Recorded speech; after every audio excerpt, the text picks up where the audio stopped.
Hello students, I hope आप सब लोग ठीक होंगे। तो आज हम स्टार्ट करने जा रहे हैं अपना टॉपिक लीनियर इक्वेशन, जो कि बहुत ही इंपॉर्टेंट है 6 से लेकर 9 तक। इसको जॉब्स की टेस्ट में भी यूज़ किया जाता है, जहाँ पे आपको पूछा जाता है कि एक मदर है और डॉटर, उनके एजेस का सम क्या होगा। तो स्टार्ट करते हैं अपना टॉपिक। उसमें देखते हैं कि लीनियर इक्वेशंस, पहले जो वर्ड इक्वेशंस हैं उसको देखते हैं क्या होता है। कोई भी अलजेब्रिक सेंटेंस हो या एक्सप्रेशन हो जिसमें इन्वॉल्व हो साइन ऑफ इक्वलिटी, ये साइन, जिस भी एक्सप्रेशन में ये साइन इन्वॉल्व होगी उसको हम कहेंगे इक्वेशन सिंपली, या कहेंगे अलजेब्रिक इक्वेशन। ठीक है। और आप ऐसे भी कह सकते हैं कि दो एक्सप्रेशन अगर कनेक्टेड हैं साइन ऑफ इक्वलिटी से इससे, तो उसको हम बोलेंगे इक्वेशन। ठीक है। इसके एग्जांपल देखें। अब देखें, ये एक इक्वेशन है, ये कनेक्टेड किसके साथ है? इक्वलिटी की साइन से। ठीक है। ये देखें इधर, ये भी एक्सप्रेशन है, ये कनेक्टेड किससे हैं? इक्वलिटी की साइन से। तो इनको हम कहेंगे ये हमारी क्या हैं? इक्वेशंस हैं। ठीक है। अब इसके बाद हम देखते हैं कि लीनियर इक्वेशन क्या है।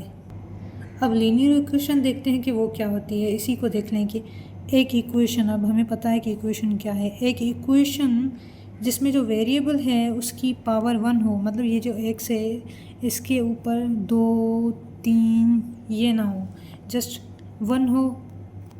ठीक है।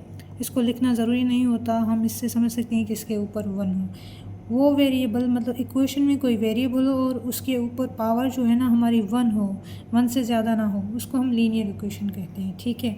अब देखते हैं linear equation in one variable. ठीक है। An equation in which there is only one variable, ठीक है, with the degree 1 is called linear equation in one variable। अब समझें। ठीक है। लीनियर इन वन वेरिएबल इक्वेशन क्या कहते हैं? ऐसी इक्वेशन, ऐसी लीनियर इक्वेशन जो जिसमें जो वेरिएबल होना सिर्फ 1 हो। अब देखें, ये जो इक्वेशन है हमारी लीनियर है क्योंकि इधर इसकी पावर 1 है।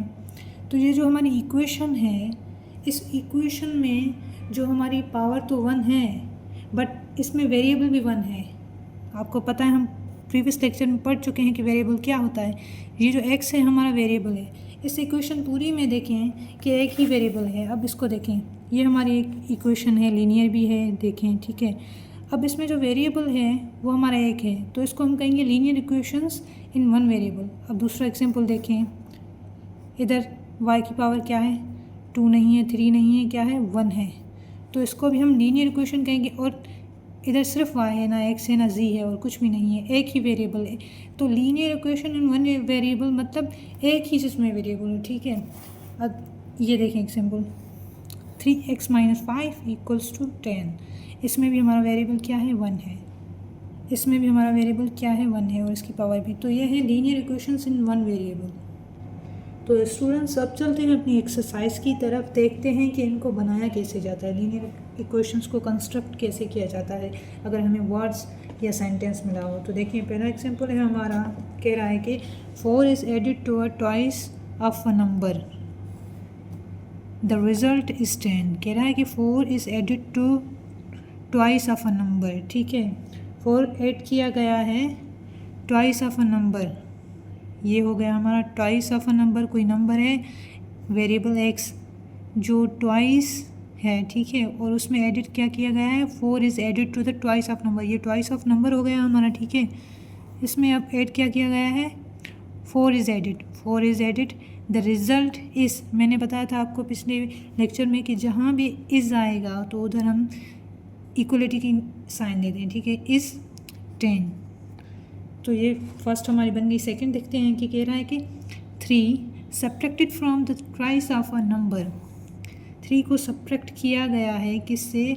Twice of a number of the number, result is 1।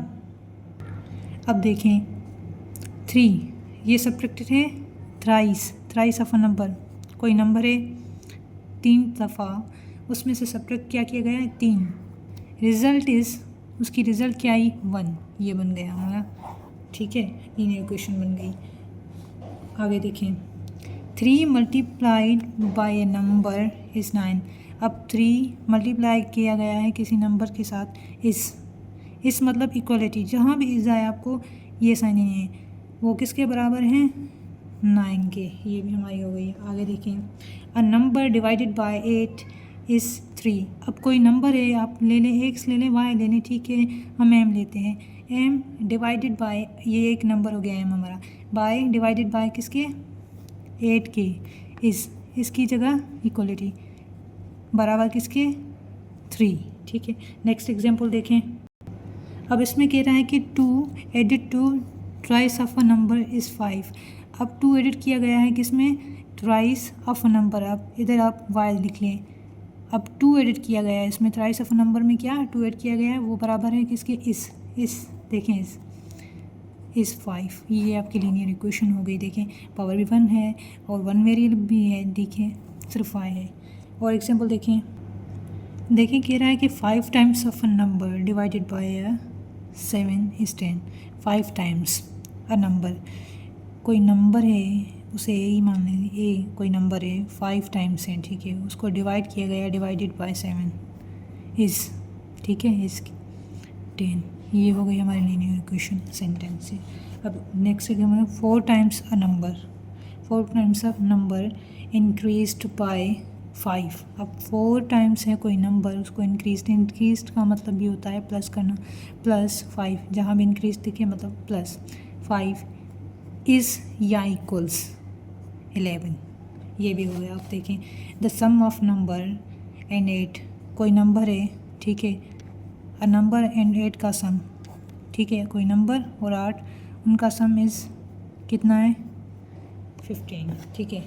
और देखें 15 decreased bye from a number, ठीक है, कोई नंबर है, ठीक है, 15 डिक्रीज मीन माइनस किया गया है किसी नंबर से 15 को, रिजल्ट इस मतलब इक्वलिटी 5। ये भी हो गया। अब वर्ड्स को पकड़ें, डिफरेंस भी माइनस को कहते हैं, डिक्रीज भी माइनस को कहते हैं, ठीक है। Difference of a number and 20 अब डिफरेंस किसका है, ये डिफरेंस माइनस आ गया, ठीक है। A number and 20, a number ये हो गया और 20, ठीक है, 20 इस इक्वलिटी 32। ये बन गई हमारी लीनियर इक्वेशन। लास्ट एग्जांपल देखें।